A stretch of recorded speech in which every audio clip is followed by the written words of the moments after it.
अफ़गानिस्तान की सूरत हाल कंट्रोल से बाहर होती चली जा रही है। एक तरफ काबुल में जब नमाज ईद अदा की जा रही थी और सदर के घर में यानी अशरफ गनी के घर पर वहाँ पर अहम तरीन शख्सियात मौजूद थी तो रॉकेट हमले हुए जो अफ़गान सदर के घर के इर्द गिर्द गिरे।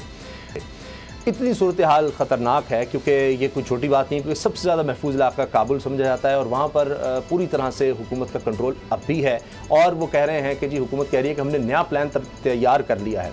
दूसरी तरफ अफ़गान तालिबान के जो सरबराह हैं हैबतुल्लाह, उन्होंने 20 नुकाती इजला भी दे दिया है। वो कहते हैं कि जी हम अमेरिका समेत, जी हाँ अमेरिका समेत तमाम मुल्कों से ताल्लुकात चाहते हैं, सफारती ताल्लुकात चाहते हैं। ना कोई यूनिवर्सिटी कॉलेज स्कूल कोई बंद ना हो, मदारिस कुछ बंद ना हो, यहाँ पर कारोबार बंद ना हो अफ़गानिस्तान में। हम अफ़गानिस्तान की सरजमीन किसी मुल्क के ख़िलाफ़ इस्तेमाल नहीं होने देना चाहते। हम इसका एक पॉलिटिकल हल चाहते हैं, लेकिन हम इस्लामी निज़ाम चाहते हैं, भरपूर इस्लामी निज़ाम चाहते हैं। अब दोहा में जो अभी हालिया मुज़ाकरात हुए अफ़गान हुकूमत और तालिबान के दरमियान, वो भी नाकाम रहे। दूसरी तरफ अगर आप देखें अफ़गान हुकूमत को, तो अफ़गान सदर का जो ईद पर बयान है या तकरीर है उसमें फिर पाकिस्तान टारगेट कि जी पाकिस्तान तो तालिबान की हुकूमत अफ़गानिस्तान में चाहता है, अपने मुल्क में वो तालिबान जैसा तर्ज़ अमल नहीं चाहेगा, लेकिन अफ़गानिस्तान में वो चाहेगा तालिबान आ जाएंगे। अब इसके लिए क्या सबूत है उनके पास, किस तरह पाकिस्तान की मदद कर रहा है?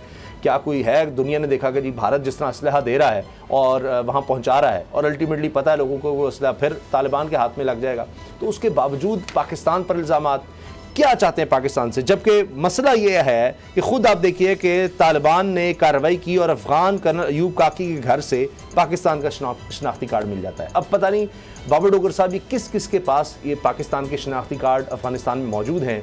जब उनके पास ये कार्ड होंगे, कौन आ रहा है कौन जा रहा है, मैं लीगली भी बात कर रहा हूँ, वो तो अब तो बाढ़ तो अब लगी है ना, 90% काम उस पर हुआ। पहले तो पता नहीं क्या था, एक गाँव है, आधा गाँव पाकिस्तान में आधा अफ़गानिस्तान में, और उसके ऊपर बाढ़ लग रही है तो इन्होंने हमले भी किए, उस पर भी एतराज़ किया। तो हर बात में पाकिस्तान पर इतराज़, हर बात में इल्ज़ाम पाकिस्तान पर, फिर कहते हैं जी आप तालिबान का साथ देते हैं। पाकिस्तान करे तो करे क्या? उसामा साहब, अभी उज़्बेकिस्तान में इमरान खान और अफ़गान सदर जो हैं इनकी मुलाकात हुई, उसमें भी इन्होंने पाकिस्तान के ख़िलाफ़ इल्ज़ाम लगाए। उस पर प्राइम मिनिस्टर इमरान खान जो थे उन्होंने उनका बिल्कुल उनको ओपनली उनसे कहा कि जनाब ये इल्ज़ाम गलत हैं और ये है कि पाकिस्तान जो है पाकिस्तान गवर्नमेंट के साथ है। पाकिस्तान की फॉरेन मिनिस्ट्री जो है वो भी बार बार ये कह रही है कि हम अफ़गानिस्तान की जो भी इलेक्टेड गवर्नमेंट है उसके साथ खड़े होंगे। जी जी, जो भी इलेक्टेड गवर्नमेंट है, जो कि उनके लोगों ने इलेक्ट किया जिसको उसके साथ खड़े होंगे। बल्कि ये तक कहा है कि कब्जा करके जबरदस्ती जो कब्जा करेगा वो हम उसको नहीं मानेंगे, हम उसकी गवर्नमेंट को नहीं मानेंगे। इसका मतलब ये अगर तालिबान गन पॉइंट पर काबुल पे कब्जा करते हैं तो हम उसको उस तरह से नहीं मानेंगे, ये बड़ा क्लियर है। फिर हमने अफ़गान अमन कॉन्फ्रेंस करवाने की कोशिश की जिस पर अशरफ गनी जो है उसे उसके कहने पर उसको डिले किया गया। उसमें सारे स्टेक होल्डर्स को बुलाया जा रहा है, उसमें तालिबान भी हैं, सारे जितने भी वहाँ पर ग्रुप्स हैं उनके जो हेड्स हैं उनको बुलाया जा रहा है। उसके बाद दोहा में जो कॉन्फ्रेंस हुई है उसमें तालिबान और इनकी, आप ये कह रहे हैं कि वो नाकाम हुई, मैं उसको नाकाम नहीं कहता उसामा साहब। अच्छा, पहली बात तो ये है कि ये एक बहुत बड़ी डेवलपमेंट थी कि अफ़गानिस्तान में तालिबान और गवर्नमेंट, अफ़गान गवर्नमेंट के लोग मिल के बैठे कि उसका कोई सलूशन ढूंढा जाए। ज़रूरी नहीं कि एक या दो नशिस्तों में उसका सलूशन ढूंढ लिया जाए, लेकिन उस पर जो इत्तेफाक हुआ कि ये मीटिंग कंटिन्यू करेंगी, इस पर मज़ीद बात करेंगे और इसका हल निकालेंगे। हाँ, वहाँ पर यह होना चाहिए था, कोई कंसेंसस कर लेते कि ईद की जो ईद के दौरान कोई अटैक नहीं किया जाएगा, सीज बंदी की जाएगी और उसके बाद फिर देखा जाएगा। बस इस पे इत्तेफाक नहीं हो सका। लेकिन अफ़गान अशरफ गनी आज जो प्रेसिडेंट वहाँ पर पेरिस में जो अटैक हुआ है उसमें तालिबान ने उसकी जिम्मेदारी नहीं ली, बल्कि ये भी कहा जा रहा है कि उसमें दाइश या आईएस इन्वॉल्व हो सकती है, उनकी तरफ से ये रॉकेट अटैक किया जा सकता है। क्योंकि मैं नहीं मानता कि तालिबान जो है वो उस वक्त अटैक करेंगे जबकि वहाँ पर ईद की नमाज पढ़ी जा रही होगी। मैं इस चीज़ को नहीं मानता। तो उसामा साहब, मसला ये है कि अफ़गानिस्तान जो गवर्नमेंट है इनको बिल्कुल भारत की कठपुतली बन के उसका शो पीस नहीं बनना चाहिए। एक इंडिपेंडेंट पॉजिटिव अप्रोच के साथ आगे चलना चाहिए। पाकिस्तान जो एफर्ट्स कर रहा है, जो स्ट्रगल कर रहा है अफगानिस्तान में अमन लाने के लिए, सारे स्टेक होल्डर्स को आपस में बैठाने के लिए जो पाकिस्तान अपना रोल प्ले कर रहा है, उसको अप्रिशिएट करना चाहिए। ये बिल्कुल भारत की स्पोक्समैन बनी हुई है, अशरफ गनी भारत का स्पोक्समैन बना हुआ है अफगानिस्तान से, पाकिस्तान से अफगानिस्तान का इतने सेंसिटिव मोड़ पे, जबकि पाकिस्तान का एक सारी दुनिया पाकिस्तान की तरफ देख रही है अफगानिस्तान में अमन के हवाले से। अफगानिस्तान का सदर जो है वो एक गलत प्रोपेगेंडे हो रहा है। अफगान जो उसकी एम्बेसडर की बेटी है वो एक गलत खबर है, उसकी बुनियाद पर वहां से अपनी एम्बेसी सारी वापस बुला लेता है। ऐसे सेंसिटिव मौके पर इस तरह करना किस तरह से सूदमंद हो सकता है? फिर आप इस तरह की तकारीर करें और इश्तियाल अंगेजी फैलाएं।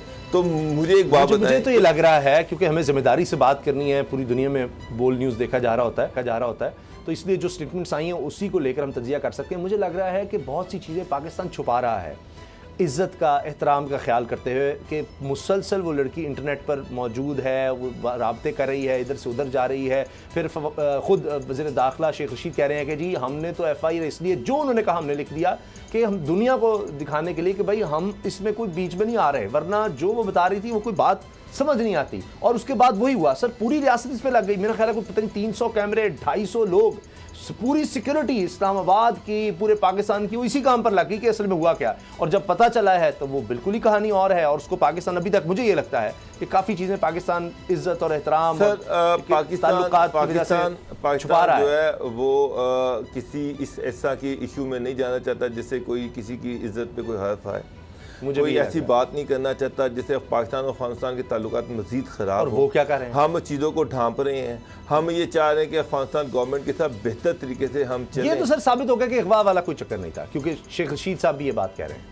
और वहाँ पर जब शाह महमूद कुरैशी से बात हुई है अफगान वज़ीर ख़ारजा की, तो उन्होंने इतराज़ किया जी शेख रशीद की इस तरह की बात करें जब तक तहकीकात मुकम्मल नहीं हो गई। ये मेरा ख्याल है कल की बात है। तहकीकात मुकम्मल हो गई हैं। कल IG इस्लामाबाद की आप प्रेस कॉन्फ्रेंस देखें, उन्होंने CCTV कैमरा सारे टैक्सी ड्राइवर्स के इंटरव्यू कर लिए, एक एक कनेक्ट, एक एक डॉट मिला दिया। उसके पीछे क्या रह गया? अब पाकिस्तान गवर्नमेंट ये चाह रही है, लड़की को सामने बिठाया, उसके सामने एक सवालनामा रखा, उसके वो जवाब दे नहीं सकी। अब पाकिस्तान गवर्नमेंट ये कह रही है कि वो लड़की जो है वो दोबारा सामने आए, वो जो उनके सवालात हैं उनका जवाब दे, सामने तफ्तीश हो, हल ढूंढ लिया जाएगा। पाकिस्तान का शनाख्ती कार्ड, सर्विंग अफगानिस्तान का कर्नल, उसके पास अगर मिल रहा है तो ये सर नादरा पर सवाल या निशान नहीं है कि ये किस तरह से उसके पास कार्ड चला गया। वो तो कहते चले 2007 में एक्सपायर हो गया, 2002 में जारी हुआ, लेकिन अब ये एक बड़ा खौफनाक इंकशाफ है कि पता नहीं किस किस के पास कार्ड है, कौन वहाँ पर पाकिस्तानी बनकर आ रहा है। मसला ये है कि बेतहाशा अफगानिस्तानी जो है वो पाकिस्तान में जब महाजिरीन बन के आए तो यहाँ पर है, बेतहाशा लोगों ने यहाँ पर मैनूवर किया, पैसे दे दूँ के अपने शनाख्ती कार्ड बनवा लिए। शनाख्ती कार्ड बनाने के बाद वो फिर अफगानिस्तान में कहीं चले गए। ये जो कर्नल साहब है, कर्नल अयूब साहब जो हैं, ये भी पाकिस्तान आए होंगे, यहाँ आके इन्होंने ID कार्ड बनवाया होगा, इसके बाद ये वापस चले गए, वहाँ अफगान फौज में चले गए।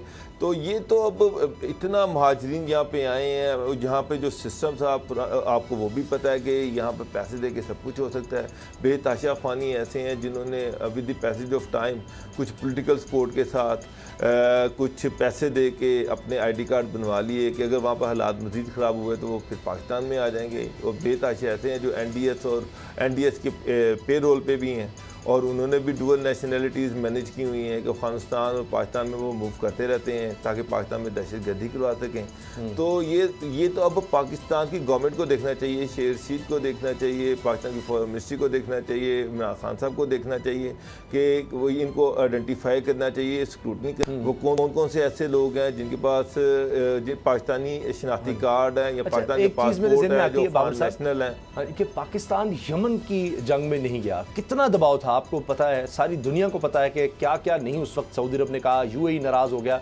उसके बावजूद पाकिस्तान यमन की जंग में इसलिए नहीं गया कि पाकिस्तान ने सबक सीखा कि जी कितना नुकसान होता है। तो अब अफगानिस्तान के हालात जो अगर ख़राब होते हैं, पाकिस्तानी कह रहा है सबसे ज़्यादा नुकसान हमारा है, इसलिए हम चाहते हैं किस तरह से ठीक हों हालात।